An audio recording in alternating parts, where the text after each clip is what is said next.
In the heart of the old land stood Kawanda, a village older than memory itself. It rested beside the sacred river Lewa, a river the people said could hear every heartbeat and carry every sorrow to the ancestors. When the wind blew at dawn, the villagers claimed they could hear faint whispers rising from the river, whispers that sounded like warnings, blessings, or forgotten truths. Children grew up hearing the same words from their grandmothers. A river remembers everything, even the sins we hide beneath its surface. And because of this belief, no one dared disrespect the river. They fetched water gently, washed their hands slowly, and never raised their voices near its banks. The river was not just water. It was a witness. But across that same river stood a different world. Tall buildings of the modern town rose like proud giants, covered in glass that captured the sun. Buses roared through the streets, carrying workers who chased money like birds chasing the wind. Shops, bright lights, and noise filled the other side of the river. This new town promised opportunity, but it also pulled young men away from tradition. Many people said the river was a line separating the old ways from a new hunger rising inside people's hearts. Yet Kawanda stayed humble. Its homes were made of clay and strong hands. Its roads were dusty, shaped by the footsteps of ancestors. Its mornings began with roosters, not car horns.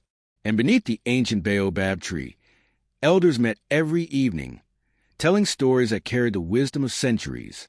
On such evenings, an elder would lift a staff and say, "Those who forget the path of their fathers will one day walk in darkness, even when the sun is shining." It was in this sacred village that Musa lived. He was the youngest of 3 brothers, but the village often said he carried the oldest soul. Musa walked with calm steps, spoke with respect, and knew how to greet elders with both hands. He was gentle, hard-working, and his heart was soft toward everyone, rich or poor. His 2 elder brothers, Juma and Baraka, were nothing like him. They chased wealth the way hunters chase a wounded animal, fast, careless, and without mercy. Juma was loud and proud. Baraka's eyes always searched for something to claim: land, cattle, women, or praise. They argued over everything: inheritance, who deserved more respect in the village, and who would one day control Baba Kinta's land. But Baba Kinta, he had been a different kind of man, a respected farmer and a storyteller whose voice once echoed across the village. He had raised his sons with the teachings of their ancestors. But as years passed, Juma and Baraka drifted toward the bright lights across the river. Only Musa remained by his side. One year, when the dry season overstayed its welcome, Baba Kinta fell sick. His strong voice faded until it became only a whisper. The elders said the ancestors were calling him early. Maybe they want him to finish a story he did not complete, one old woman murmured. Juma and Baraka visited only when they wanted money. Musa stayed day and night, feeding him, washing him, carrying him when his legs failed. The river's wind grew colder, as if it sensed the pain in the house. One evening, when Baba Kinta could no longer rise from his mat, he asked the elders to gather. His voice trembled, but his eyes remained sharp. "My time is near," he said, "and before I join my fathers, I must speak the truth." The village grew silent. "I have decided," he continued, "that everything I own, my land, my cattle, my house, will belong to Musa." Gasps filled the air. Even the birds stopped singing. Juma and Baraka stared at their father as if struck by lightning. Baba Kinta raised his weak hand and said, "A house cannot stand on pillars made of greed. My 2 older sons have turned their backs on the wisdom of this land. Only Musa has honored the past, and only the heart that honors the past deserves the land of the ancestors." For a moment, no one spoke. Musa felt tears rising in his eyes, not out of pride, but out of fear of what his brothers might do. The elders nodded slowly. They understood his decision. But outside the gathering, Juma's fist tightened. Baraka's jaw trembled with silent rage. Their eyes darkened like a storm preparing to swallow the sky. By nightfall, the entire village knew the news. Women whispered while grinding maize. Men shook their heads by the fires. Children listened with wide eyes. And as darkness covered Kawanda, the river Lewa grew strangely quiet. Its usual whispers faded, as if holding its breath. as if the ancestors themselves sensed a betrayal rising in the hearts of Juma and Baraka, as if the river already knew the sins that were coming. The wind carried a chill. Dogs barked without reason. An owl cried from the fig tree, something it rarely did. Kawanda felt uneasy, because when jealousy enters a man's heart, even the ground beneath his feet begins to tremble. And the sacred river, the river that forgets nothing, waited in the village of Kawanda. People often said that every home had its own story, but Baba Kinta's home carried the stories of generations. It stood near the old fig tree, a tree believed to give blessings to those who walked with a pure heart. And among Baba Kinta's 3 sons, only one had truly listened to the land, the ancestors, and the wisdom of their father, Musa. Musa was the youngest, yet his spirit felt older than the river itself. He woke before the sun, swept the compound, fed the chickens, and greeted every elder he passed with both hands. When he worked on the farm, he worked with patience, almost as if he understood the soil's feelings. Many villagers said, if the ancestors walked among us, Musa would hear their footsteps first. Unlike his 2 brothers, Musa never spoke too loudly or moved too quickly. He believed that a man who rushed would miss the signs that the ancestors placed on the road. When children fought, Musa separated them gently. When an elder needed water, Musa carried the pot without being asked. Even the dogs around the village wagged their tails when they saw him. His brothers never understood him. Juma, the eldest, often mocked him. You walk like an old man, Musa. Life needs force, not softness. Baraka laughed with him. No wonder father likes you. You were born to serve, not lead. Musa never answered with anger. He simply smiled and said, a fire that burns too quickly leaves only ash. This statement always annoyed his brothers, who saw kindness as weakness. But Baba Kinta saw something different. He watched Musa with silent pride. The way he treated strangers with respect, how he listened to stories without interrupting, how he lowered his voice when elders spoke. Baba Kinta knew the world was changing. The modern town across the river pulled young men into a life of noise, speed, and greed. But Musa was like a steady drumbeat, slow, calm, and unwavering. As Baba Kinta's help began to fail, Musa's true heart showed even brighter. Every morning Musa helped him sit outside to feel the sun. Every night he warmed water for his father's tired legs. When Baba Kinta coughed, Musa was there. When he struggled to breathe, Musa held him gently. One evening, Baba Kinta touched Musa's hand and whispered, my son, the ancestors smile when they watch you. Musa bowed his head, fighting tears. I only do what you taught us, Baba. No, Baba Kinta said softly. I taught all of you. But you listened. Across the river, Juma and Baraka chased money in the noisy town. They returned only when rumors said their father might die soon, hoping to claim what he left behind. But even when they entered the house, Musa was the one helping Baba Kinta sit up. Musa was the one holding the old man's shoulders. Musa was the one the old man called first. The villagers noticed. A home that as Musa will never lose its way, an elder remarked. But jealousy is a silent poison. Juma and Baraka watched Musa from the corners of their eyes. They saw how gently he cared for their father. They saw the trust between them. And with each passing day, their anger grew, not because they cared for Baba Kinta, but because they feared losing the inheritance they hungered for. One afternoon, after Musa helped his father drink water, he stepped outside to fetch herbs for his medicine. Juma pulled Baraka aside. Look at him. Juma spat, acting like he is Baba's only son. Baraka's eyes narrowed. If father gives him everything, we will be the laughingstock of the whole village. He won't dare. Juma growled. We are the firstborns. But deep inside, both brothers knew the truth.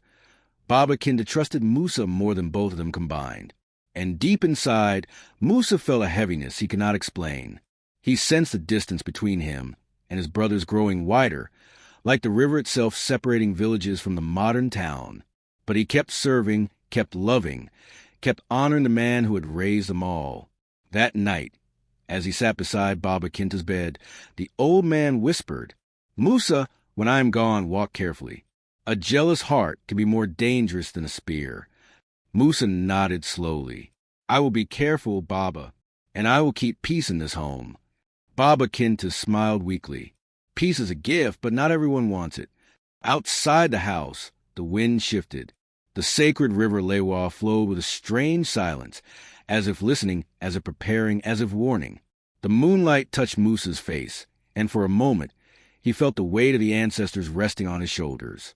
The village slept, but jealousy did not sleep, nor did the river, which remembered everything, even the sins yet to come.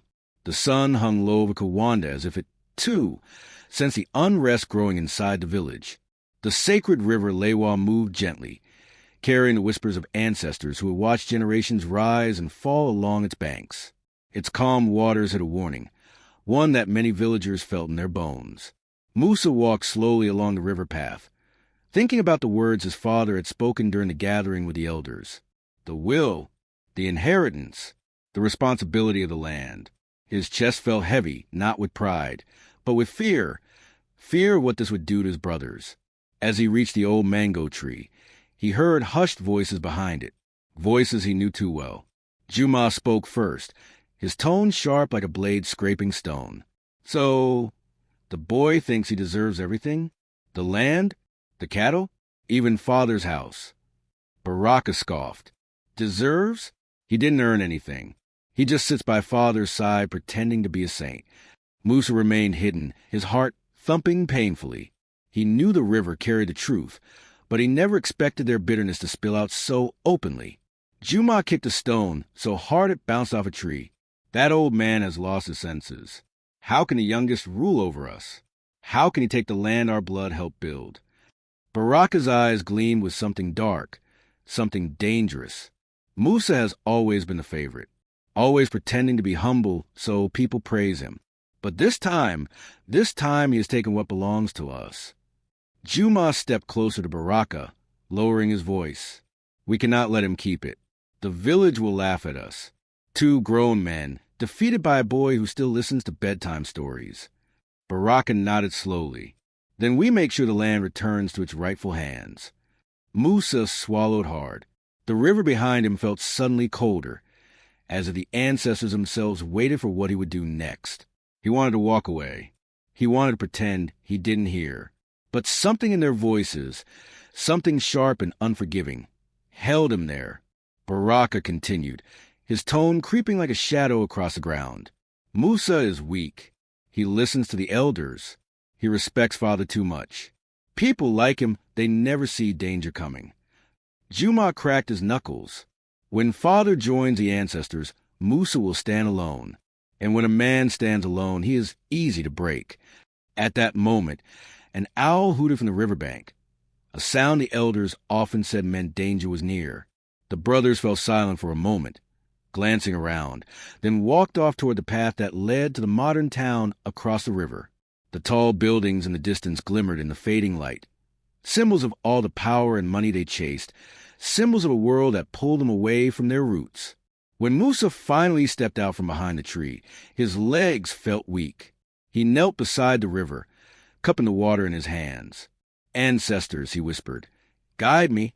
My brothers' hearts are lost in shadows." The river flowed gently, as if answering him. He remembered a lesson Baba Kinta once told him. When jealousy enters a home, even the strongest walls begin to shake. Musa wiped his face and stood up. He had always hoped his brothers would understand him, maybe even love him. But now he knew their hearts were clouded by something deeper than anger, something that could destroy not only the inheritance, but the family itself. Yet even with fear weighing down his chest, Musa made himself walk back toward the village. The night wind brushed against him, whispering warnings, whispering truth. The story of the three brothers was no longer just about land or cattle.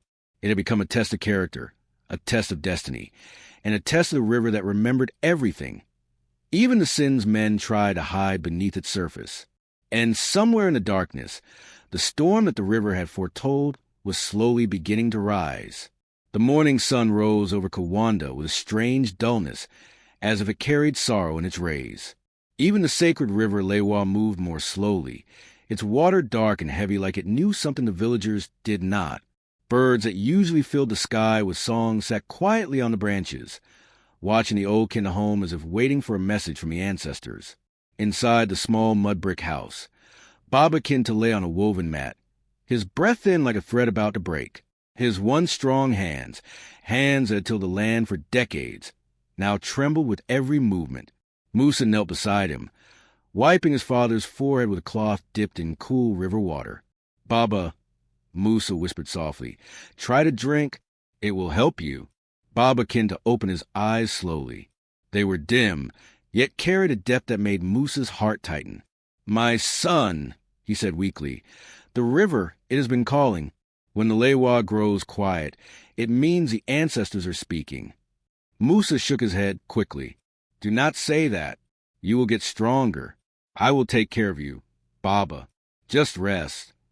But Baba Kintu only smiled a tired, knowing smile, the kind elders wore when they had seen more life than death could ever take away. "Musa, my body grows old, but the ancestors do not call without reason. A man cannot hide from his time." Outside the house, a few villagers gathered under shade of a large acacia tree. They exchanged whispers filled with fear and superstition. "The old man is fading," one elder murmured. "The ancestors want him," said another. "It is the river that warned us," added a third. Lewa does not lie. Musa ignored the whispers. He stayed by his father's side, feeding him broth, massaging his weak arms, and speaking to him softly, hoping his voice would anchor Baba Kintu to the living world. But every day, Baba's strength slipped further, like sand falling through fingers.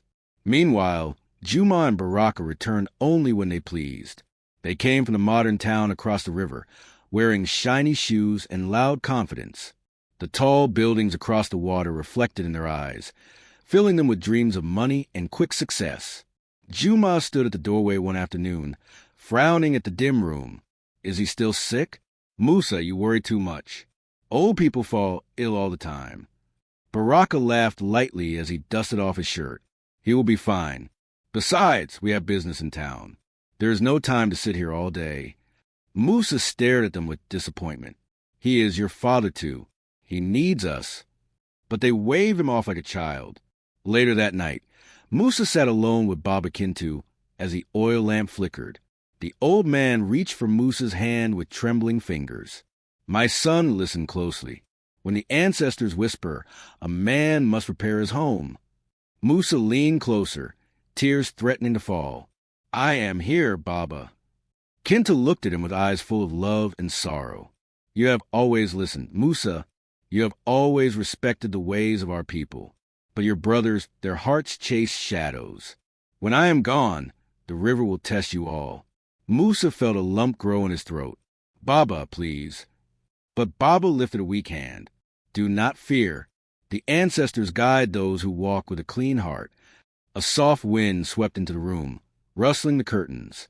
It carried the smell of the river, fresh, ancient, mysterious. Baba Kinta closed his eyes briefly, as if hearing something only he could understand. "Their voices grow stronger," he whispered. "They call my name."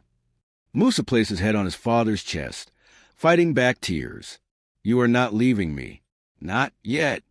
The river outside responded with a gentle splash, like a hand tapping the surface.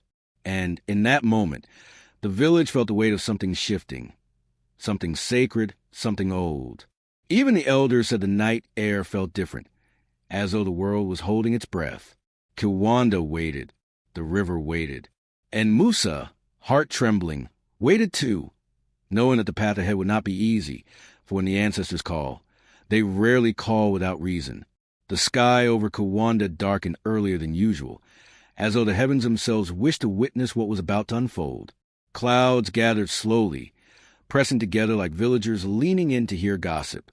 Even the sacred river Lewa moved with a strange caution, its whispers soft but heavy, as if carrying warnings from the ancestors. Inside Baba Kinta's homestead, the elders of Kiwanda sat in a circle.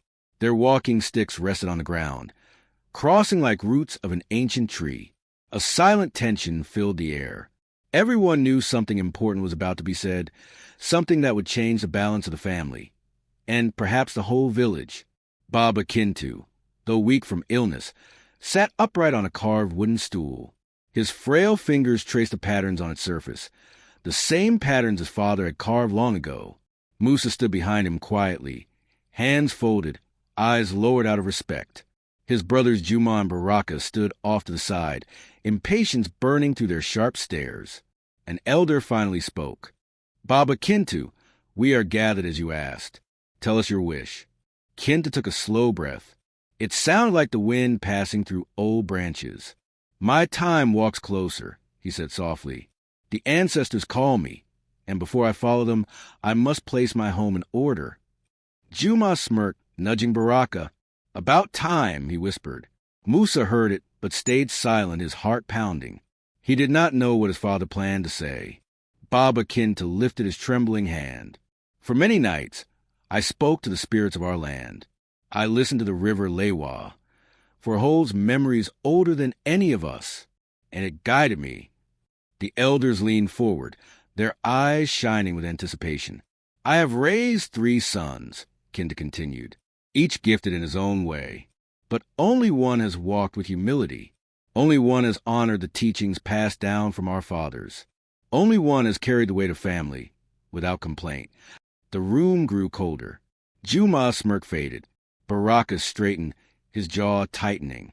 Baba Kintu's voice grew stronger, as though the ancestors were speaking through him. "I give all that I own, my land, my livestock, my home, and the fields of my father, to Musa." A heavy silence crashed through the room. Then a loud gasp spread among the elders. One dropped his staff. Another whispered, "May the ancestors witness this." Juma stepped forward, anger rising like smoke from a fire. "What did you say, Baba?" "All to him." Baraka clenched his fists. "He is the youngest. This is madness." But Baba Kintu lifted his hand again, and even in his sickness, the gesture carried the weight of authority. "A house cannot stand on pillars made of greed," he said. "And you too, my sons, your hearts chase gold more than truth." Juma's face twisted. "So this is your thanks? After all we did?" Musa spoke gently, stepping between them. "Brothers, this is our father's wish. Let us respect him." Baraka spat at the ground. "You speak like a saint, Musa, but do not fool yourself. This village talks. You think everyone agrees with this." An elder raised his voice sharply. "Enough. The will has been spoken. The ancestors have heard it. It cannot be undone." Outside, the wind changed suddenly. Leaves danced in the air as if stirred by an invisible force. The river Lewa flowed slower, quieter, like a drumbeat warning of storms yet to come. Juma leaned close to Baraka and muttered, "This is not over. We will not walk away empty-handed, not from what rightfully belongs to us." Their shadows stretched long across the ground, dark and twisted, like the thoughts growing inside their hearts. Musa lowered his eyes. He should have felt happy, relieved even, but instead he felt a chill move through him. A voice inside whispered, "When blessings fall unevenly, bitterness rises like smoke." As the elders left Baba Kintu's home, the villagers began to whisper, "The brothers will not accept this. There will be trouble. The river has gone silent. Something is coming." And above them all, the sacred river Lewa carried its ancient remembrance, its waters calm yet cold, waiting for the storm that jealousy would soon unleash. Word of Baba Kintu's was spread across Kawanda faster than the morning sun climbed over the acacia trees. Before the dust had even settled outside his homestead, villagers were already gathering in small groups, under mango trees, beside the old well, near the market stalls, whispering like birds before a storm. Some spoke in shock, some in anger, some in quiet amusement, and some in fear. For Kawanda was a village where the river Lewa carried memories, and nothing stayed hidden for long. Near the central marketplace, old Mama Zawadi shook her head as she arranged cassava on a woven mat. "Ah, that man has stirred the spirits," she whispered. "To give everything to one child, and the youngest." Her neighbor leaned close. "But Musa earned it. You know that boy's heart is clean." Zawadi snorted softly. "Clean hearts still attract jealous shadows." Across the road, a group of young men listened eagerly as an elder explained what had happened. Baba Kinta said the older boys are swallowed by greed. The elder said, "Imagine that, speaking such truth before the whole council."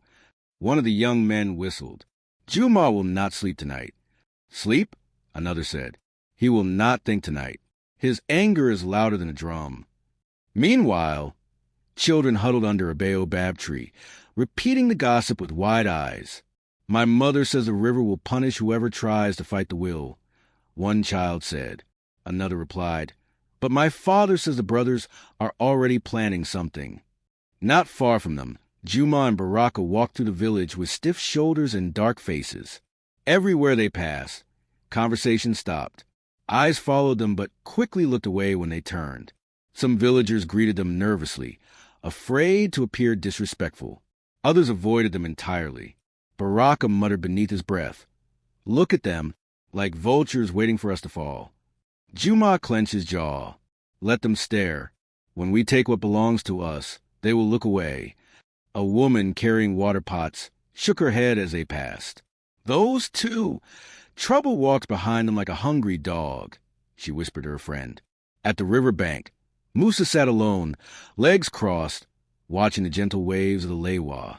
The water shimmered with strange heaviness. He heard whispers, villagers passing behind him, some afraid, some curious. That boy, he did nothing wrong. Maybe, but blessings bring burdens too. He must be careful. Jealousy can kill more quietly than a snake. Musa lowered his head, feeling the weight of both inheritance and judgment. He whispered toward the river, "Ancestors, guide me. I never asked for this." The river responded with a slow ripple, as though acknowledging his fear. Behind him, footsteps approached. It was Elder Qasim, the oldest man in Kawanda, his back curved like a bow, his eyes cloudy yet sharp. "My son," he said gently, settling beside Musa, "do not let the noise of the village trouble your heart." Musa hesitated. "Elder, I feel like I have awakened a storm." Qasim chuckled softly. "Storms do not come without reason, and they do not come without warning." He tapped his stick lightly on the ground. "Your brothers carry heavy darkness. But remember, truth protects itself, and the river remembers." As they spoke, a group of women nearby murmured. This is how stories begin, with jealousy and silence. Even the animals sensed attention. Goats bleated nervously. Birds avoided perching near the riverbanks. Dogs barked at shadows that were not there. By evening, the village had settled into an uneasy quiet, but the air remained thick with judgment. Families locked their doors earlier than usual. Lamps were dimmed. Even laughter was rare, replaced by low whispers filtering through the night like cold wind. And the sacred river Lewa, which usually hummed with gentle life, seemed unusually still, as if it was holding its breath, watching, waiting, remembering. For the ancestors knew that jealousy does not sleep easily, and that the quietest nights often hide the loudest storms. The sun rose slowly over Kawanda, painting the village in soft gold. The ancient river Lewa glimmered as it flowed past the huts, whispering the old songs that only elders claimed to understand. People said the river carried the voices of those who walked the earth before them, voices that warned, blessed, and remembered. Women with colorful cloths tied around their waists bent near the edge of the river. Washing clothes and humming rhythms passed from mother to daughter. Children chased each other between the tall mango trees, their laughter rising like birds. On the opposite side of the river, far from the quiet breath of Kawanda, stood the modern town. Tall buildings stretched into the sky. Buses roared, and men in shiny shoes hurried like they were always chasing time. It was noisy, hungry for change, and full of bright lights that could blind a young man with dreams. The villagers often looked across the water and whispered, "That side shows progress, but progress can swallow a manhole." The elders added another warning. "A river remembers everything, even the sins we hide beneath its surface." Among the people of Kawanda lived Musa, the youngest of three brothers. He was a gentle boy with calm eyes, often seen helping the elders gather firewood or guiding lost goats back to their owners. Musa walked softly, as if he respected the ground beneath him. He listened more than he spoke, and when he worked, he poured his whole heart into it. The villagers loved him. Children followed him. Women trusted him with their errands, and the elders often said, "If every young man had a heart like Musa, the ancestors would sleep in peace." But the same could not be said for his two older brothers, Juma and Baraka. Juma, the eldest, carried pride on his shoulders like a heavy bag he refused to put down. He believed he deserved respect simply because he was born first. Baraka, the middle brother, was sharper, always hungry for money and status. The two of them fought over everything: land, livestock, even with the right to sit near their father during storytelling nights. People shook their heads when they saw the brothers arguing by the marketplace. "They fight like hyenas over scraps," a woman once murmured. Their father, Baba Kintu, was a respected farmer, a man whose words carried the weight of wisdom. He told stories by the fire, stories of spirits, courage, loyalty, and the punishments that follow greed. But though he raised all three sons with the same teachings, only Musa absorbed them. Juma and Baraka preferred the loud promises of the modern town across the river. Days passed peacefully until Baba Kintu began to weaken. At first, it was a cough. Then it was long nights of breathless sleep. Soon he could barely walk without leaning on his staff. Whispers spread across the village. The ancestors are calling him early. Maybe something in the family is not right. Musa stayed by his father's side, cooking, cleaning, and listening to the stories Baba Kintu could still whisper. Sometimes Musa held his father's hand through the night, afraid the old man might slip away while the stars were watching. Meanwhile, Juma and Baraka were rarely home. They spent their days across the river chasing business, money, and the admiration of people who barely knew their names. Whenever Musa told them their father asked for them, they brushed him off. "Tell the old man we are busy," Juma said. "We cannot waste time sitting by a sick bed," Baraka added. When Baba Kintu realized his life was nearing its end, he called the village elders to the compound. The whole village gathered outside, whispering with curiosity. Everyone respected Baba Kintu. Everyone wanted to hear what the old man had to say. With a trembling voice, Baba Kintu announced his will, and the village went silent. Everything, his land, his house, his livestock, his tools, even his sacred storytelling stool, would go to Musa. Juma's face darkened like a storm cloud. Baraka's jaw clenched so tight a vein rose on his neck. Whispers swept across the crowd like wind in dry grass. Baba Kintu lifted his hand for silence and said, "A house cannot stand on pillars made of greed. Only the heart that honors the past deserves to own the land of the ancestors." The elders nodded. The villagers murmured their approval. But that night, something changed in Kawanda. The river Lewa flowed quieter than usual. Too quiet. Some elders said the river was holding its breath. Others said it was warning the village of a storm that would not come from the sky, but from the hearts of Juma and Baraka. Jealousy began growing inside the two brothers like a poisonous seed. Their eyes followed Musa with shadows in them. Shadows that Musa, gentle and trusting, did not recognize. The village felt the shift. The river felt it too. And though no one spoke it aloud, everyone sensed the same thing. The story of these three brothers was about to take a dangerous turn. Night came slowly over Kawanda, settling like a heavy blanket over the village. The moon rose above the sacred river Lewa, casting a pale light over the water. But something was different that night, something the villagers felt deep in their bones. The river, usually alive with soft ripples and musical whispers, seemed to hold its breath. Even the frogs that sang every evening fell strangely silent. It was as if the ancestors themselves were listening, waiting. Musa walked along the riverbank, his thoughts heavy. Ever since the will had been read, the air around him felt colder.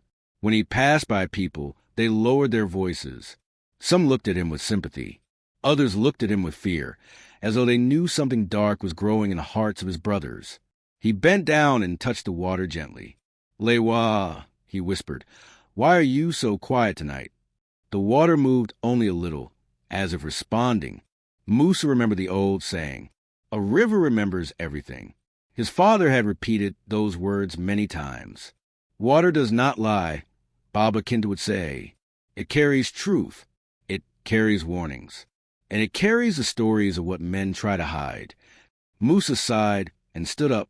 Behind him, he heard footsteps, slow and uneven.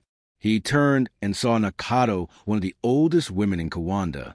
She leaned on her wooden staff, her eyes deep and sharp, like she could see beyond the veil of the living. "You should not be alone tonight, Musa," she said softly. "I'm only taking a walk," Musa replied. Nakado shook her head. "No, the river is speaking, but its voice is too quiet for young ears." Musa frowned. "What does it say?" She looked at the still water for a long moment. "It warns of jealousy that has taken root like a snake in tall grass. Your brothers, their hearts are troubled." Musa lowered his gaze. "I don't blame them. The will must have hurt them. Maybe father should have." Nakado tapped her staff on the ground sharply. "Do not blame yourself for the greed of others," she said. "Your father saw truth. He trusted you." Musa swallowed.